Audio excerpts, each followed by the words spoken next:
मार्कंड ऋषींचं पूर्णपणे जीवनचरित्र ऐकल्यानंतर जन्मेंजय राजाला फार जोश आला आणि खरोखरीच चिरंजीवित्व त्यांना प्राप्त झाल्यानंतर त्यांची शिवाची भेट ज्या ठिकाणी की राजा आपण रोहिणी तीर्थावरती आलेलो आहोत, पांडवांना त्यांच्या आयुष्यामध्ये आनंद प्राप्त व्हावा।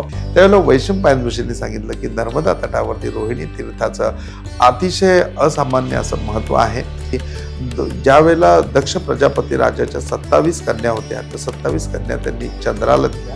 चंद्राचा त्यांच्याबरोबर विवाह झाला आणि विवाह झाल्यानंतर रोहिणींनी त्या ठिकाणी चंद्राला बोलून घेतलं आणि सांगितलं की नर्मदा तटी या ठिकाणी बसून आपण दोघं जण साधना करू। ही साधना करून निश्चितपणे शिव आपल्याला प्राप्त होतील आणि शिव प्राप्त करून झाल्यानंतर दोघांनी त्या ठिकाणी भगवान शिवशंकरांची याचना केली की तुम्ही या ठिकाणी आत्मलिंग स्वरूप आम्हाला प्राप्त व्हा। भगवान शिव त्या ठिकाणी आत्मलिंग स्वरूप त्यांना प्राप्त झाले। हे रोहिणी तीर्थावरती हे पूर्णपणे शिवलिंग त्या ठिकाणी चंद्राला प्राप्त झालं। पुढे चंद्राने सोमनाथच्या ठिकाणी गुजरातला जाऊन हेच लिंग स्थापन केलं आणि सोमनाथेश्वर या 12 ज्योतिर्लिंगामधल्या प्रथम ज्योतिर्लिंगाची स्थापना झाली। त्याच्यावेळेला वैशंपायन ऋषी हसले आणि म्हणले की अरे अध्यात्म हे तिघांच्या मालकीचं आहे। ते तिघ जण कोणतं हौशे, गौशे आणि नवशे या तिघांच्या मालकीचं हे अध्यात्म आहे। जन्मेंजय राजाला जी जाणीव झाली ती जाणीव आपल्या सगळ्यांना प्राप्त व्हावी। आपण प्रत्येकाने आपापल्या गुरुचं बोट धरून चालावं।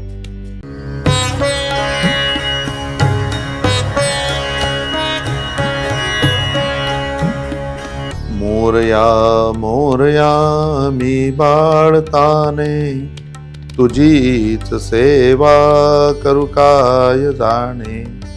अन्याय माझे कोट्यान कोटी, मोरेश्वरावा तू बालकोटी। नमो पार्वती पतये हर हर महादेव। ओम अनंत कोटी ब्रह्मांड नायक राजाधिराज योगीराज परब्रह्म सच्चिदानंद सद्गुरु श्री साईनाथ महाराज की जय।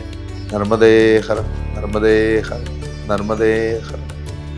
मार्कंड ऋषींचं पूर्णपणे जीवनचरित्र ऐकल्यानंतर जन्मेंजय राजाला फार जोश आला आणि खरोखरीच चिरंजीवित्व त्यांना प्राप्त झाल्यानंतर त्यांची शिवाची भेट ज्या ठिकाणी झाली आणि शिवा अखंड त्यांच्या बरोबर होते आणि त्या रस्त्यावरती त्या परिक्रमेच्या वाटेवरती आपणही चालणार आहोत आणि आपल्या हातूनही ती परिक्रमा होणार आहे।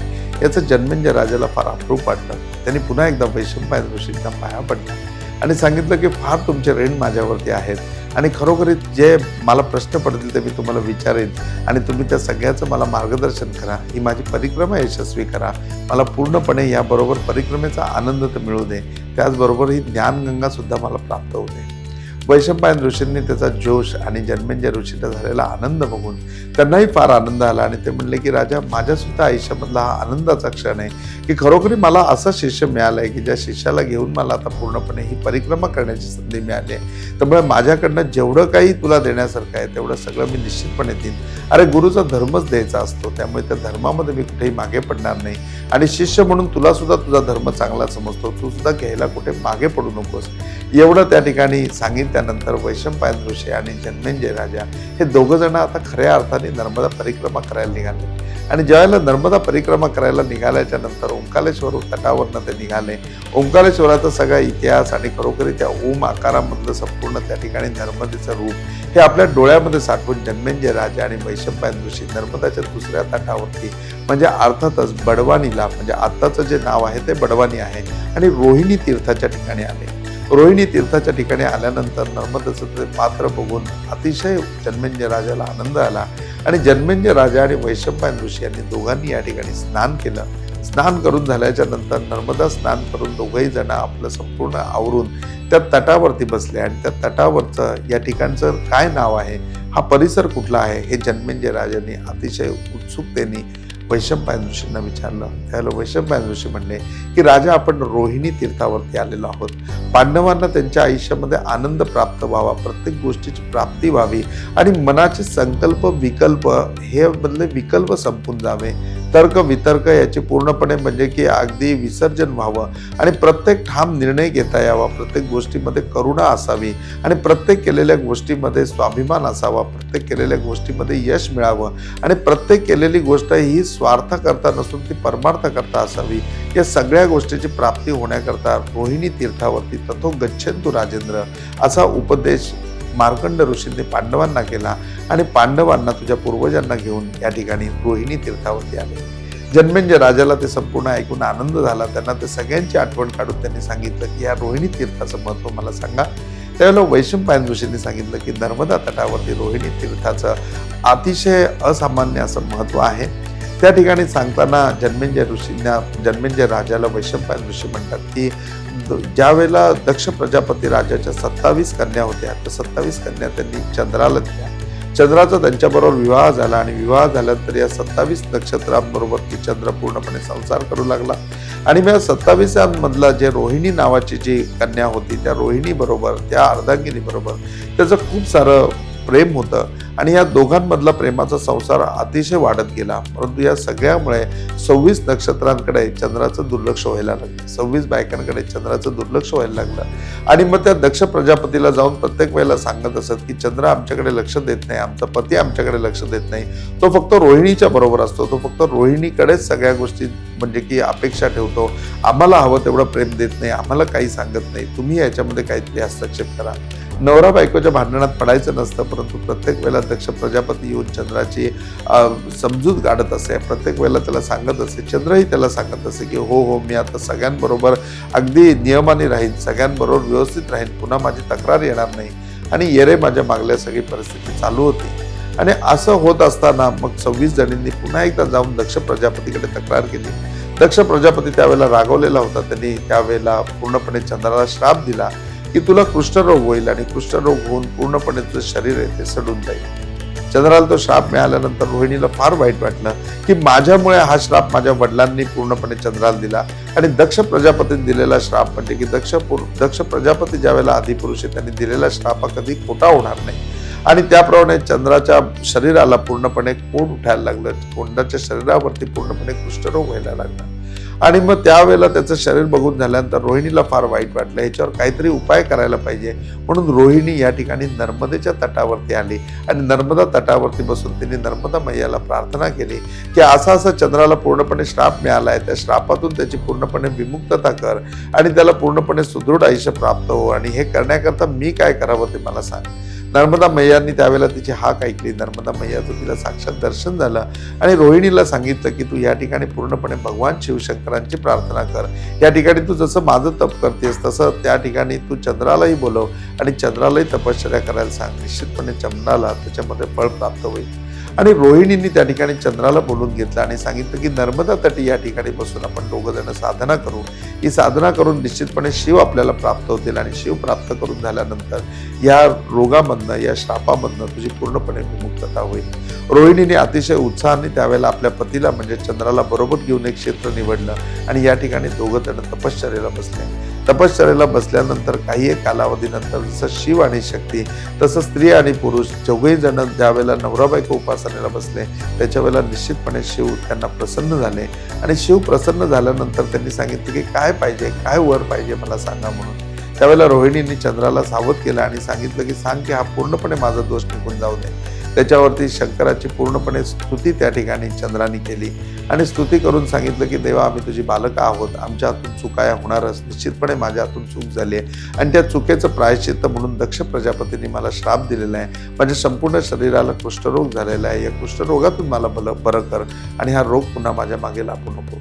त्याला भगवान शिवशंकर म्हणाले की अरे तू ज्यांचा जावई आहेस त्या दक्ष प्रजापतीचा मी सुद्धा जावई आहे, त्यांनी सुद्धा मला मुलगी दिलेली आहे आणि त्याचा अधिकार मोठा आहे आणि त्यातून तो माझा सासरा आहे. मी हा जर उश्राप दिला तर निश्चितपणे असं होईल की हा श्राप निघून जाईल, परंतु त्यांचा कुठेतरी अपमान केल्यासारखं होईल. त्यावेळेला आता मला असं काहीतरी करावं लागेल की जे केल्यामुळे तुझं सुद्धा त्या श्रापातून रक्षण होईल आणि त्यांचे बोल सुद्धा खरे होतील. मग अशा वेळेला काय करावं असा भगवान शिवशंकरांना प्रश्न पडला. नर्मदा मैयाचं देखील त्या ठिकाणी त्या दोघांना दर्शन झालं आणि नर्मदा मैयांनी काहीतरी हितगुज त्या ठिकाणी हे भगवान शिवशंकरांबरोबर केलं. जे हितगुज केलं त्या हितगुजाचा पूर्णपणे भगवान शिवशंकरांना सुद्धा आनंद झाला आणि ते अगदी प्रसन्न अंतःकरणाने त्यांनी वर दिला की बघ दक्ष प्रजापतीने दिलेला जो श्राप आहे तो पूर्णपणे खोटा होणार नाही, परंतु तुझ्या शरीराचा कुष्ठरोग मात्र पूर्णपणे निघून जाईल. आणि त्यांनी जो श्राप दिलाय तर त्याप्रमाणे तुझं शरीर जे कुष्ठ व्हायला लागलंय त्याच्याऐवजी प्रथम तिथीपासून म्हणजे प्रतिपदेपासून अमावस्येकडे जाताना, प्रतिपदेपासून पौर्णिमेकडे येताना तुझं शरीर हे पूर्णपणे कलाकारांनी वाढत जाईल आणि पौर्णिमेला पूर्ण शरीराची तुला प्राप्ती होईल. पौर्णिमेनंतर पुन्हा प्रतिपदीकडे म्हणजे अमावस्येकडे जात असताना तुझं शरीर जे आहे ते पुन्हा बारीक बारीक बारीक बारीक होत जाईल आणि अमावस्येला अगदी तुझं पूर्णपणे शरीराचं अस्तित्व मिटल्यासारखं वाटेल. परंतु जो काही अंश राहील त्या अंशापासून पुढे तुझ्या कला वाढत राहतील. चंद्रालाही अतिशय आनंद झाला, त्याच्या शरीराचा पूर्णपणे कुष्ठरोग निघून गेला. दोघांनी त्या ठिकाणी भगवान शिवशंकरांची याचना केली की तुम्ही या ठिकाणी आत्मलिंग स्वरूप आम्हाला प्राप्त व्हा. भगवान शिव त्या ठिकाणी आत्मलिंग स्वरूप त्यांना प्राप्त झाले. हे रोहिणी तीर्थावरती हे पूर्णपणे शिवलिंग त्या ठिकाणी चंद्राला प्राप्त झालं. पुढे चंद्राने सोमनाथच्या ठिकाणी गुजरातला जाऊन हेच लिंग स्थापन केलं आणि सोमनाथेश्वर या 12 ज्योतिर्लिंगामधल्या प्रथम ज्योतिर्लिंगाची स्थापना झाली. आज सुद्धा तुम्हाला 12 ज्योतिर्लिंगाची यात्रा करायची असेल तर तुम्हाला सोमनाथापासून सुरुवात करावी लागते. सोमनाथाचं पहिलं दर्शन घ्यावं लागतं आणि मग नंतर उरलेली ज्योतिर्लिंग कशीही तुम्ही क्रमाक्रमाने करू शकता. एवढं मोठं महात्म्य त्या ठिकाणी प्राप्त झालं. रोहिणीला सुद्धा आनंद झाला की ज्यामुळे आपल्या कारणामुळे जिथे श्राप मिळालेला होता तो श्राप पूर्णपणे निघून गेला आणि तो श्राप पूर्णपणे निघून गेल्यानंतर चंद्रही व्यवस्थित झाला आणि रोहिणीलाही आनंद झाला. या ठिकाणी पहिलं तप रोहिणीने केलं म्हणून तीर्थाचं नाव झालं रोहिणी तीर्थ. या रोहिणी तीर्थावरती आपण दोघजण उपस्थित आहोत. जन्मेंजय राजाला खूप आनंद झाला आणि जन्मेंजय राजाने विचारलं की आपल्या पण हातून अशा चुका घडतात, त्या चुकांचं प्रायश्चित्त आपण कसं करायचं, आपण त्याच्यावरती नक्की काय तप करायचं ते मला एकदा सांगा. त्याच्या वेळेला त्याचा प्रश्न ऐकून वैशंपायन ऋषींना आनंद झाला आणि वैशंपायन ऋषींनी सांगितलं बघ आपण मानवाच्या जीवना आल्यानंतर आपल्या हातून पाप हे 100% होणारच, त्याचबरोबर चुका सुद्धा आपल्या हातून होणार, परंतु त्या चुकांची दुरुस्ती झाली पाहिजे, त्या चुका आपण दुरुस्त केल्या पाहिजेत आणि याचबरोबर जे पाप आहे त्या पापाचं प्रायश्चित्त सुद्धा घ्यायला पाहिजे आणि परत पुण्य केलं नाही तरी चालेल पण आपल्या हातून पाप घडणार नाही याचं निश्चितपणे आपण काळजी घेतली पाहिजे. मग ती कशा प्रकारे घ्यायची याबद्दल तुम्ही मला पुन्हा एकदा मार्गदर्शन करा असं जन्मेंजय राजाने वैशंपायन ऋषींना विचारलं. त्यावेळेला वैशंपायन ऋषी म्हणले की बघ मनामध्ये प्रत्येक वेळेला विकल्प येत असतात आणि या मनाला जर स्थिर करायचं असेल, या मनाला जर आपल्याला पूर्णपणे प्रत्येक इच्छा फलद्रूप करायची असेल, यम यम चिंतेन तो कामम तम तम प्राप्तोति निश्चितम, ही गोष्ट जर प्राप्त करायची असेल तर मन एकाग्र करायला पाहिजे आणि मन एकाग्र करायचं असेल तर त्या चंद्राला, मनाचा जो कारग्रह आहे तो चंद्र आहे. चंद्र म्हणजेच मन आहे आणि मन म्हणजेच चंद्र आहे. तर चंद्राकरता आपण शिवाच्या म्हणजे की शिवलिंगावरती जर दररोज म्हणजे की जल अर्पण केलं तर शिवाला जल प्रिय आहे, परंतु ते जल त्याला वाहिल्यामुळे आपला चंद्र पूर्णपणे स्थिर होतो आणि आपला चंद्र स्थिर झाला तर निश्चितपणे आपलं मन स्थिर होतं.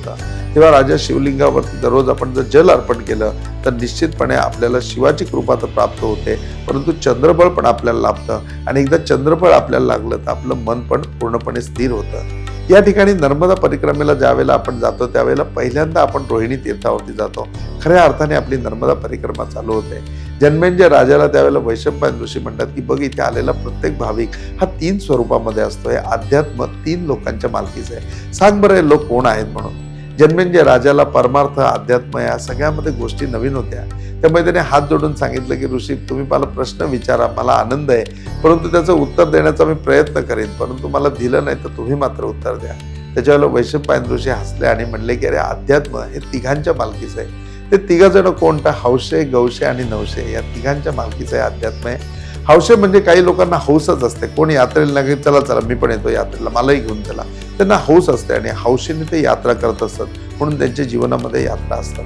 काही लोक असतात ते नवशे असतात, म्हणजे प्रत्येक ठिकाणी गेल्यानंतर त्यांना नवस करावाच लागतो. म्हणजे आलं इकडे हा नर्मदा मैयाला नवस करायचा, अरे माझं घर बांधून होऊ दे, घर बांधून झालं मी पुढच्या वर्षी येईन, मग हा घरी गेला, नर्मदा मैयाची कृपा झाली, घर बांधून झालं, मग हा नवस फेडायला परत येणार, मग परत फेडायला आल्यानंतर परत नवस करणार की आता लग्न म्हणजे की घर बांधून झालंय, आता माझ्या मुलाचं लग्न होऊ दे, झालं घरी गेला, नर्मदा मैयाची कृपा झाली, मुलाचं लग्न झालं, पुढच्या वर्षी परत आला, पुढच्या वर्षी परत आला, त्यावेळेला त्यांनी पुन्हा नवस केला की आता मला लवकरात लवकर घरी मुलाचं पाळणा आणू दे, मी आजोबा होऊ दे, मला नात होऊ दे. बस झालं, घरी गेल्यानंतर नर्मदा मैयाची कृपा झाली, पुढे मुलगा मुलगी झाली, मग दात झाली, मग हा पुन्हा या ठिकाणी दर्शनाला. असे काही लोक नवस करत राहतात आणि ते नवस फेडण्याकरता वारंवार तीर्थयात्रा करत राहतात. हे राहतात नवशे. आणि मग हे गौसे कोण असा प्रश्न जन्मेंजय राजांनी वैशंपायन ऋषींना विचारला. त्यावेळेला ते म्हणले की गौसे म्हणजे की त्यांना ना नवशांसारखं काही नवस करायचा असतो ना त्यांना हौस असते कुठे जायची, परंतु काहीतरी गवसायचं. म्हणजे हे सगळे लोक 4 महिने यांच्या आयुष्यामधले 120 दिवस कसे काय जातात, हे लोक सगळे बसनी परिक्रमा करायला 15 दिवस कामधंदा सोडून जातात. हे लोक नक्की तिथे जाऊन करतात काय याची उत्सुकता त्यांच्या मनामध्ये असते. आणि मग ते गवस नाही करता, नाही त्यांना नवसाशी घेणं देणं असतं, नाही त्यांना हौसेशी घेणं देणं असतं, त्या परिक्रमेमध्ये सुद्धा त्यांना काही घेणं देणं नसतं. पण हे लोक जाऊन तिथे काय करताय, हे गवस नाही करतात, ते पूर्णपणे यात्रा करतात. ते गवसे असे हौशे, गौशे आणि नवशे या तिघांच्या मालकीचं हे अध्यात्म आहे. आणि याच्या हौशे, गौशे, नवशे ह्या स्वरूपामध्ये पूर्णपणे प्रत्येक जण यात्रेला येत असतो, प्रत्येक जण परिक्रमेला येत असतो. परंतु इथे आल्यानंतर ही नर्मदा परिक्रमा होत असताना रोहिणी तीर्थावरती आल्यानंतर ओंकारेश्वर क्षेत्रामध्ये संकल्प घेतल्याच्या नंतर निश्चितपणे त्यांच्या मानसिकतेमध्ये तर फरक पडतोच. परंतु या हौशे, गौशे, नवशामधनं नवीन नातं तयार होतं, ते म्हणजे देवाचं आणि भक्तीचं. देव आणि भक्त हे या ठिकाणी नवीन नात्यामध्ये प्रवेश करतात, तिघांमधनं दोघांमध्ये येतात. राजा, तू सुद्धा हौसा, गौसा, नवसा ह्या कुठल्या तरी माध्यमातून आला असशील, परंतु आता ह्याच्या पुढे तुला भक्त बनायला पाहिजे. तू याच्या पुढे भक्त बन आणि भक्त बनून तुला ईश्वराची प्राप्ती होईल. तेव्हा देव आणि भक्त या दोन नात्यांनी आता तू पुढची परिक्रमा कर. जन्मेंजय राजाला खूप आनंद झाला. त्यांनी त्या ठिकाणी वैशंपायन ऋषींना नमस्कार केला आणि सांगितलं की भक्त म्हणून निश्चितपणे मी माझी प्राप्ती करून घेईन. भक्त म्हणून मी निश्चितपणे देवाची पूर्णपणे भक्ती आणि त्याचबरोबर दुसरी गोष्ट म्हणजे की देवावर प्रेम, हे दोन्ही गोष्टी मी करेन. परंतु तुम्ही माझी साथ द्या. देव समोर जरी आला तरी ओळखण्याची माझी कॅपॅसिटी नाही, तुमच्यामुळेच तो मला मिळेल याची मला पूर्णपणे आता जाणीव आहे. जन्मेंजय राजाला जी जाणीव झाली ती जाणीव आपल्या सगळ्यांना प्राप्त व्हावी. आपण प्रत्येकाने आपापल्या गुरुचं बोट धरून चालावं की जेणेकरून गुरु आपल्यामध्ये जे हवं ते परिवर्तन आणू शकेल आणि आपल्याला निश्चितपणे ईश्वराची प्राप्ती होईल. आणि आपण नर्मदा परिक्रमा करत असताना, खरोखरी नर्मदा परिक्रमेमध्ये जात असताना खरोखरी एक भक्त आणि देव म्हणून आपण जाऊ. त्यावेळेला आपल्याला देवत्वाची सुद्धा प्राप्ती होईल, आपल्यामधला देव सुद्धा आपल्याला दिसतील आणि निश्चितपणे त्याचं दर्शन, त्याचा स्पर्श या दोन्हीचा आपल्याला लाभ होईल. तेव्हा आपण ह्याच उद्देशाने नर्मदा परिक्रमा करूया. रोहिणी तीर्थावरनं पुढे जन्मेंजय राजा आणि वैशंपायन ऋषी ज्या ठिकाणी गेले, तथो गच्छन्तु राजेंद्र, मार्कंडेय ऋषी ज्या ठिकाणी पांडवांना घेऊन गेले त्या ठिकाणी आपण सुद्धा जाऊया आणि नर्मदेच्या त्या तटावरचा तिथला इतिहास, तिथलं पुराण पुन्हा एकदा नव्याने ऐकूया. ओम साईराम. नर्मदे.